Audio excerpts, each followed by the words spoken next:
Getsemane no tsarona eto indray batadidina ofe tatara-pamonjeny iray le tompo lehibe ilay zanaky niray no naneo ny fitiavany tety nilaozany nilanitra nidina izy anavotra laila-pasony toerany nafony sy nilaozany hitandao fe iry avony ray iry zay mirakitra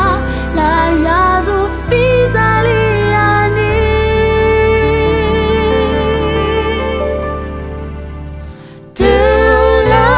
Tompo befity nunaneo ny fitiavany simbana siny sadany efa vitany zaolay fanavotana fa matoanao lay be fitiavana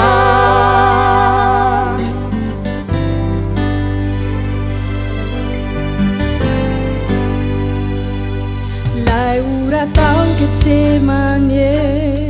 nukaluna eto izao dolay tompo lehibe no maty hoay sy hoanao le zany nitete no nanavotany anao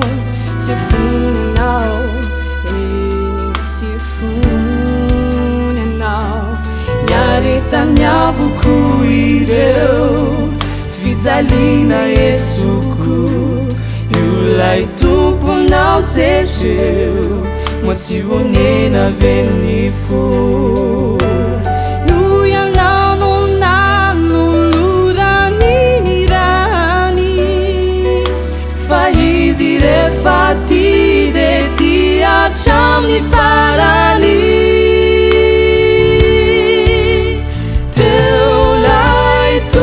befity nunaneo ny fitiavany simbana siny sadany efa vitany zaolay fanavotana fa matoanao lay be fitiavana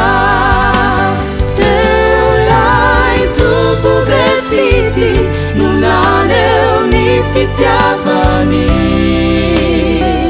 simbana siny sadany efa vitany zaolay fanavotana fa matoanao lay be fitiavana efa vitany zaolay fanavotana fa matoanao lay be fitiavana